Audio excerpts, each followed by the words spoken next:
ഈ നമ്മുടെ സ്റ്റേഡിയം ഉണ്ടല്ലോ, കലൂർ സ്റ്റേഡിയം. ശ്രീധന് കലൂർ സ്റ്റേഡിയത്തെക്കുറിച്ച് എന്താ അറിയാം? പണ്ട് വേസ്റ്റ് ഒക്കെ കൊടുന്ന് കുറേ ഇട്ടിരുന്ന മണപ്പാട്ടിപ്പറമ്പും സ്റ്റേഡിയം ആണെന്ന് അറിയാം, അതിൻ്റെ അപ്പുറത്തേക്കൊന്നും അറിയില്ല. ആ കലൂർ സ്റ്റേഡിയം 5-6 കൊല്ലം എൻ്റെ കയ്യിലായിരുന്നു. സ്റ്റേഡിയത്തിന് ഗ്രൗണ്ടോ? അല്ല, ഫുൾ സ്റ്റേഡിയം. സ്റ്റേഡിയോ? പിന്നെ അല്ലാണ്ട് എങ്ങനെ? ഫുൾ ഷോപ്സ് എൻ്റെ കയ്യിലായിരുന്നു. ഓ, മൊത്തം ലീസിന് എടുത്തോ? മൊത്തം GCD ചെയർമാൻ ബാലേന്ദ്രൻ സാറിൻ്റെ അടുത്തുനിന്ന് ഞാൻ ലീസിനെടുത്താണ്. GCD അടുത്തുനിന്ന് 6 കൊല്ലത്തോളം ഫുൾ അവിടെ ഞാൻ കൊക്കക്കോളം നിറച്ചിരുന്നു.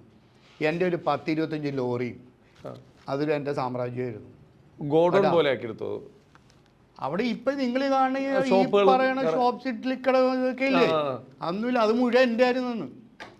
ഓ, ഇങ്ങനെയൊക്കെ ഒരു സാധനം പുറകെ കിടപ്പുണ്ടല്ലേ? അത് കംപ്ലീറ്റ് എൻ്റെ ആയിരുന്നു. അവിടെ മണി എന്ന് പറഞ്ഞ ഒരാൾക്ക് മാത്രമേ ഓഫീസ് ഉണ്ടായിരുന്നു, ബാക്കി എൻ്റയർ സ്റ്റേഡിയം എൻ്റെ ആയിരുന്നു. അവിടെ 5-6 കൊല്ലം അവിടെ കൊക്കോള ഇത്. പിന്നെ ഒരു ചെറിയൊരു പ്രശ്നം വന്നപ്പം എൻ്റെ അടുത്ത് അവിടെ നിന്ന് മാറാൻ പറഞ്ഞ് അങ്ങനെ ഞാൻ അവിടെ നിന്ന് മാറിയത്.